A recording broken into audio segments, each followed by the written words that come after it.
Cara, se liga, nesse vídeo você vai entender se ainda vale a pena tratar o TDAH depois dos 60 anos e o que esse tratamento pode mudar na prática e por que essa decisão pode ser mais importante do que parece. Eu vou te mostrar o que pode estar rolando no seu cérebro depois de décadas de TDAH sem tratamento e o que a neurociência está enxergando hoje sobre tratar esse transtorno nessa fase da sua vida. Para você parar de perder chave, óculos e compromisso e chegar no fim do dia com a sensação de que de fato fez tudo que planejou. Mas se você não se ligar nisso, vai continuar esquecendo o compromisso que envolve outras pessoas, sentindo aquela vergonha de ter que precisar de alguém para te lembrar das suas responsabilidades e ainda tendo que ver, por exemplo, os seus filhos começarem a tomar as decisões por você como se você não fosse capaz de resolver suas próprias coisas. E é isso que eu mais vejo no consultório. Adultos que passaram a vida acreditando que eram preguiçosos, distraídos ou irresponsáveis e chegam na consulta descobrindo que, na verdade, tinham TDAH esse tempo todo. Para quem não me conhece, eu sou o Dr. Bruno Salles, psicólogo clínico e PhD em neurociência, sendo reconhecido como o psicólogo mais bem avaliado do Doctoralho Brasil.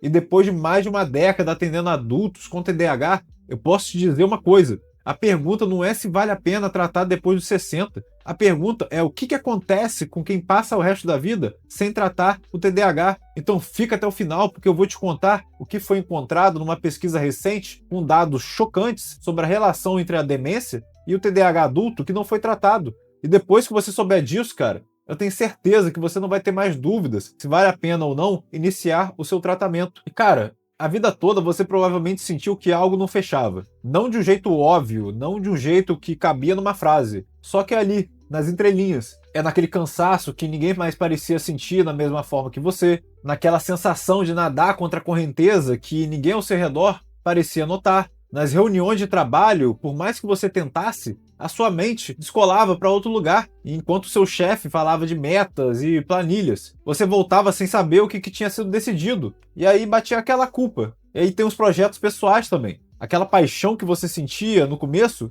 era real, a energia era genuína, só que sempre terminava igual. Aquilo virava um esqueleto no seu armário, juntando poeira ao lado de todos os outros projetos que você começou, se apaixonou, só que nunca foram concluídos. E aí tem os objetos. Tem as chaves que sumiam o tempo todo na hora de sair, tem a carteira que se esconde, os óculos que nunca estão onde deveriam estar. E aí isso vira uma bagunça, uma briga tão cotidiana que você parou de chamar isso de esquecimento. Virou simplesmente o seu jeito de ser, seu jeito de viver. E aí as pessoas, elas foram te dando rótulos. Às vezes até com boa intenção, mas diziam: ah, você é muito distraído, você é meio aéreo. E aí tem dias que eram piores ainda, né? Te chamavam de preguiçoso ou preguiçosa, desleixado, aquela pessoa que não tem força de vontade pra nada. Depois de décadas ouvindo isso, uma parte de você acreditou. Não acreditou? Você comprou a história de que havia algo de errado com a sua disciplina, ou então até mesmo com o seu caráter. Que as outras pessoas conseguiam que você não, porque você era diferente de um jeito que não tinha nome.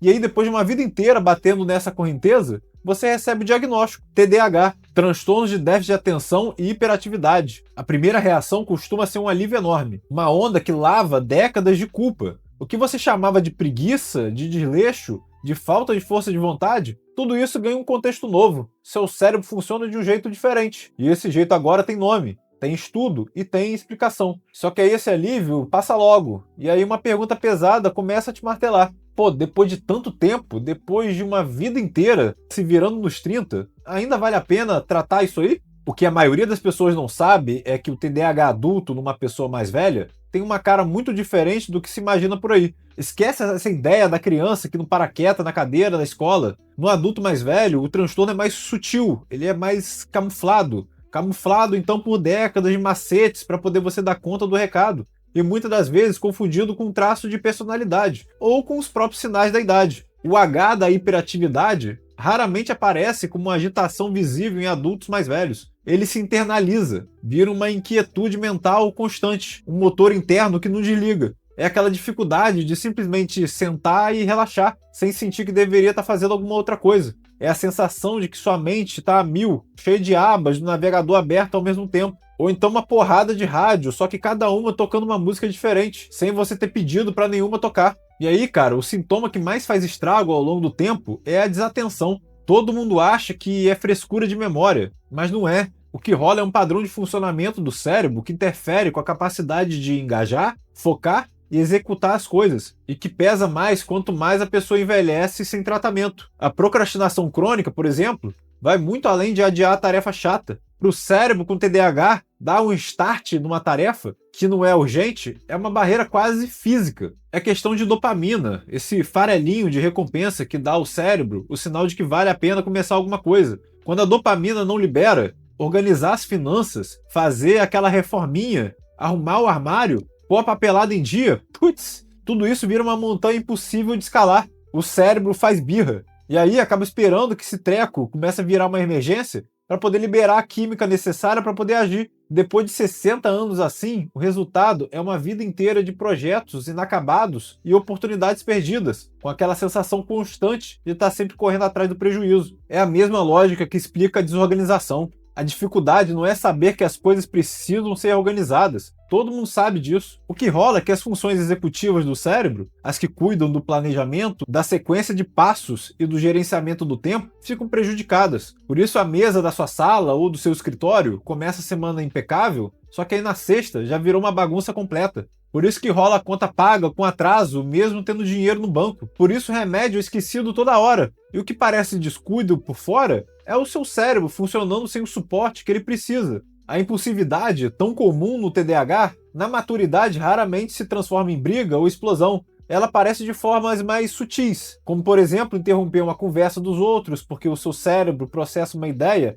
e sente a urgência de falar em cima antes que ela suma. Ou então você acaba fazendo compras online por impulso, que dão uma onda de dopamina, mas cria um buraco no seu bolso. Ou então tem aquelas decisões importantes que são tomadas no calor do momento, sem pensar nas consequências. Numa vida inteira passando por isso, esse padrão desgasta relacionamentos e a imagem que você tem de você mesmo. E tem um dos aspectos menos falados do TDAH adulto, que é a desregulação emocional. A dificuldade de segurar a intensidade do que se sente. A frustração com uma coisa pequena pode virar raiva desproporcional. Uma crítica miudinha pode bater com uma rejeição devastadora para você. Depois de décadas nessa montanha-russa, muita gente chega ao consultório com diagnósticos de ansiedade ou então de depressão, que são, na verdade, consequência de uma vida inteira lutando com TDAH que não tinha nome, muito menos diagnóstico. Receber o diagnóstico de TDAH por volta dos 60, muitas das vezes acaba sendo um baque. A identidade que você construiu por meio século acaba tremendo. De repente, aquela história de se ver como uma pessoa preguiçosa, desorganizada, meio que vai por água abaixo. Pelo menos não como culpa sua, mas sim por conta de uma diferença neurobiológica. Então, na prática, surge uma ideia diferente. Existe uma condição no meu neurodesenvolvimento que explica tudo isso. Esse é o momento como se um advogado de defesa finalmente se levantasse num tribunal interno que te condenava há décadas. Cada prazo perdido, cada relação desgastada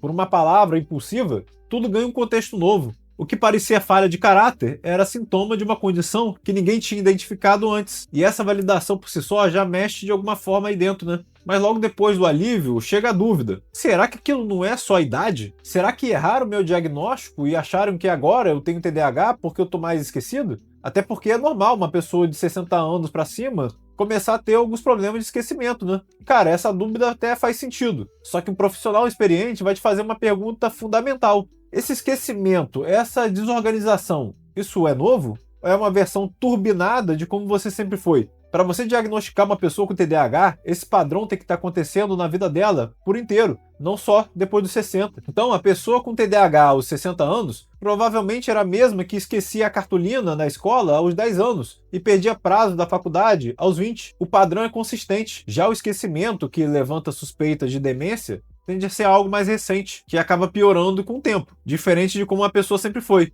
Outra dúvida que aparece direto: como alguém que se deu bem na vida, teve carreira e família, pode ter TDAH? Isso aponta para um fenômeno que a gente chama de mascaramento, ou masking, do inglês, quando a pessoa desenvolve uns macetes, uns truques pesados e exaustivos para compensar as dificuldades do TDAH, para poder parecer por fora que você está funcionando. Você pode ter virado uma pessoa perfeccionista para não errar por desatenção, ou então você criou rotinas super rígidas, porque sabe que qualquer desvio faz tudo desmoronar.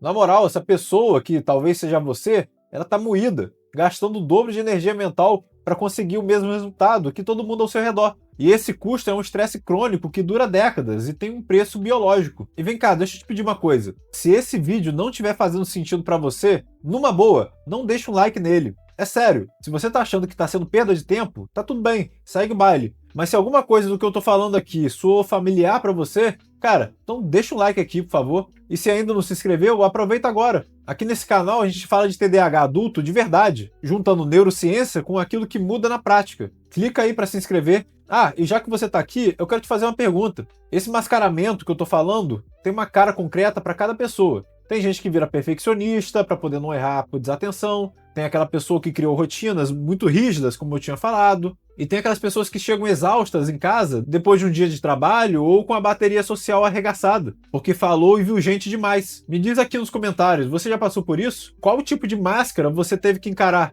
ao longo da tua vida toda? Qual que pesa mais para você? Ó, e para quem já é membro no canal, no nível mestre, tem um PDF com os pontos principais desse vídeo esperando por você, lá na biblioteca de PDF. Mas voltando, esse preço biológico que eu tô falando, tá ligado a um conceito importante para entender o que acontece no cérebro no longo prazo. Pensa comigo, a reserva cognitiva é uma poupança cerebral que vai sendo construída ao longo da vida, pela estimulação intelectual, pelos desafios superados, pelos relacionamentos que são agregadores. Uma vida de estresse crônico por TDAH não tratado vai consumindo parte dessa poupança antes da hora. E quando os desafios do envelhecimento chegam, o cérebro com TDAH tem menos reserva para poder aguentar o tranco. E vou te falar, quando os cientistas começaram a investigar essa conexão com mais rigor, o que eles encontraram mudou o peso da pergunta vale a pena tratar. Porque um estudo publicado no JAMA Network Open, um dos periódicos mais respeitados da medicina, acompanhou mais de 109 mil pessoas por quase 17 anos. E o resultado foi direto e pesado. Adultos com TDAH tinham um risco quase 3 vezes maior de desenvolver demência, incluindo Alzheimer. E de forma ainda mais forte, a demência com corpos de Levy. Olha, isso não é uma sentença. Ter TDAH não significa que você vai ter demência, mas significa que o TDAH pode ser um fator de risco real. Assim como a pressão alta é um fator de risco para problema do coração. E as hipóteses que a ciência tem para poder explicar essa conexão fazem sentido quando você entende que o TDAH faz no cérebro ao longo de décadas. A primeira hipótese é sobre a reserva cognitiva que eu tinha falado. Uma vida de estresse crônico, de mais episódios de depressão, ansiedade e de dificuldades acadêmicas e profissionais, vai consumindo essa poupança cerebral antes da hora. Quando os problemas do envelhecimento chegam, o cérebro tem menos recursos para poder aguentar. Já a segunda hipótese diz que o cérebro com TDAH vive num estado de maior estresse. A luta constante para focar, para se organizar, o esforço de se mascarar o tempo todo, tudo isso tem um custo celular. Não celular de ligação, celular da sua célula. A ciência acredita que esse estresse crônico pode levar a uma inflamação de baixo grau do cérebro, o que a gente chama de neuroinflamação. E a neuroinflamação é um dos mecanismos centrais do desenvolvimento de doenças como Alzheimer. É como se o motor do cérebro rodasse sempre em alta rotação, gerando fuligem ao longo de décadas. Já a terceira hipótese é ainda mais direta, a via da dopamina. O TDAH está ligado a uma desregulação da dopamina. A demência com corpos de Levy, que aparece fortemente associada ao TDAH nos estudos, também é marcada por uma perda massiva de neurônios que produzem o quê? Dopamina. A hipótese é que décadas de disfunção crônica nessas vias pode deixá-las mais frágeis para a degeneração que acontece na demência. E putz, esse dado assusta. E faz bem assustar um pouco, porque ele muda o peso da decisão de tratar ou não. Mas o estudo não parou por aí. Esse mesmo trabalho científico notou uma coisa absurda. O aumento de risco de demência não apareceu da mesma forma nos pacientes com TDAH que estavam sendo tratados com psicoestimulantes, os medicamentos mais comuns para pessoas com TDAH. No grupo de pessoas tratadas com essa medicação, esse aumento do risco não ficou claro, não ficou conclusivo.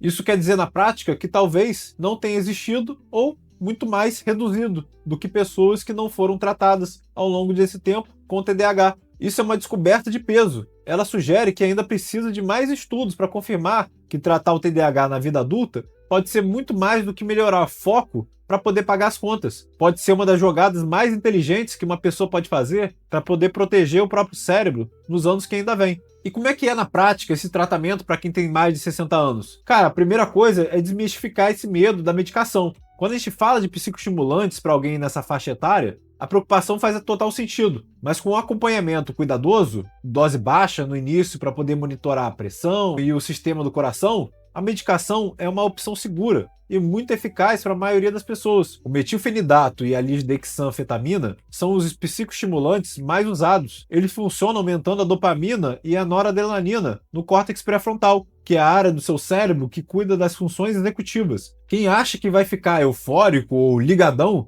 vai se surpreender. Para o cérebro com TDAH, o efeito é organizador e muitas das vezes até calmante. Pacientes descrevem que finalmente conseguem pensar uma coisa de cada vez. A mente, que antes era um rádio girando sem parar, fazendo aquele chiado insuportável, finalmente encontra uma estação tocando de forma limpa. Para quem não pode ou prefere não usar estimulantes, a atomoxetina é uma opção que age de outro jeito, com foco maior na noradrenalina, e leva algumas semanas para poder fazer efeito completo. E aí que tá a pergunta que aparece para muita gente nesse momento. Pô, de onde que eu começo? Se reconheceu nesses sintomas todos, se viu no diagnóstico tardio, entendeu que o cérebro funciona de um jeito diferente e na hora de dar o próximo passo, trava. O bicho pega exatamente aí. Não sabe se a suspeita faz sentido o suficiente para poder marcar uma consulta, por exemplo, e não quer chegar no consultório sem conseguir articular o que está sentindo. E não quer sair se autodiagnosticando por aí simplesmente porque assistiu um vídeo como esse. Essa cena aparece o tempo todo aqui nos comentários do canal.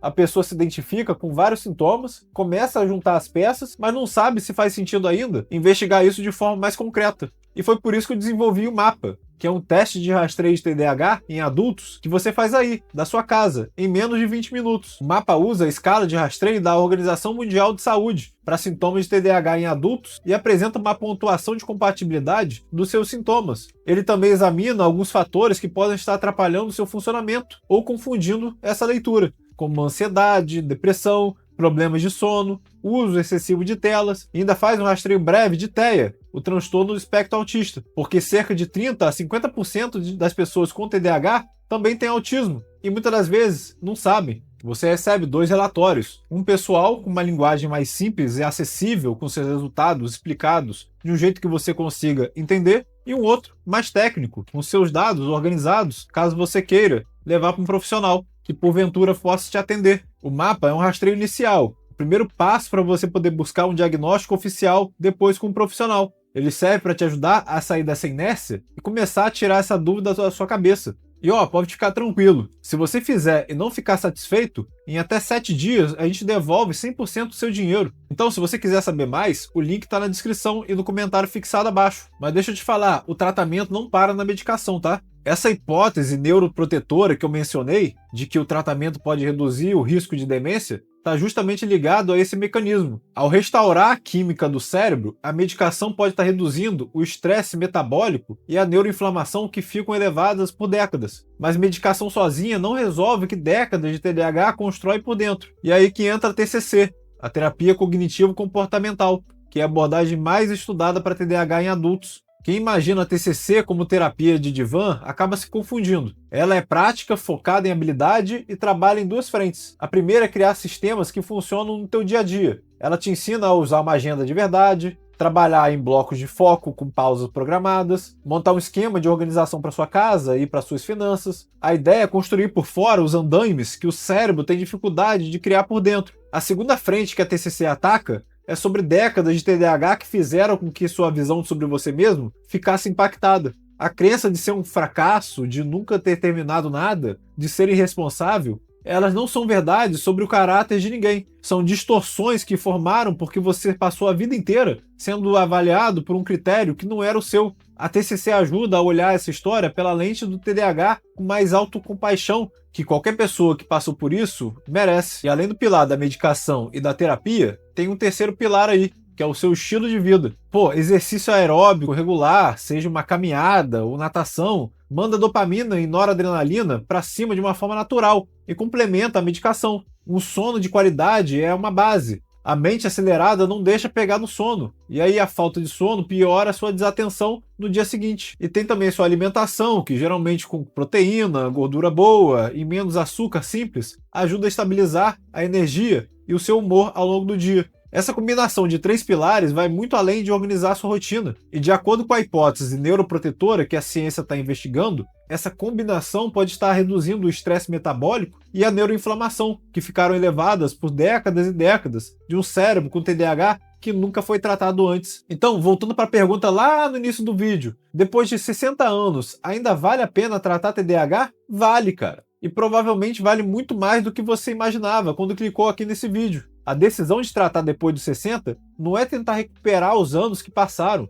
Essa conta não existe. O foco é proteger os anos que ainda vêm. O tratamento melhora o funcionamento hoje, reduz a culpa acumulada de décadas de não entender o próprio cérebro e pode estar protegendo esse cérebro contra um risco que a maioria das pessoas nem sabia que estavam correndo. É uma decisão de saúde com peso real. Não tem nada de cosmético nessa escolha. Não é besteirinha, não é frescura. Então, cara, se você se identificou com o que eu te falei aqui, a hora é de buscar avaliação com um profissional experiente em TDAH adulto. Psiquiatra, um psicólogo ou um neuropsicólogo podem acabar te ajudando. Leva exemplos concretos da sua história de vida. Não cai na armadilha de se autodiagnosticar sozinho assistindo um vídeo. Porque, cara, o diagnóstico tardio é justamente o começo de um capítulo onde você finalmente tem um manual de instruções que é certo para o seu cérebro. Só que tem mais uma coisa. Como é que você reconhece os sinais que estavam lá desde o começo na sua vida? Porque quem chegou aqui com 60 anos e suspeita de TDAH, às vezes não sabe por onde começar. Não sabe quais são os sinais que estiveram presentes na vida inteira, passando pela infância, adolescência, pela vida adulta, e foram descartados como simplesmente jeito de ser. Então, nesse vídeo que eu separei aqui para você, eu explico exatamente quais são esses sinais e por que eles passaram tanto tempo invisíveis na sua vida. E melhor ainda, como que você pode reconhecê-los agora, tanto em você ou com alguém que você ama. Então te vejo lá nesse próximo vídeo que está aparecendo aqui no canto da tela. Demorou? Então, valeu!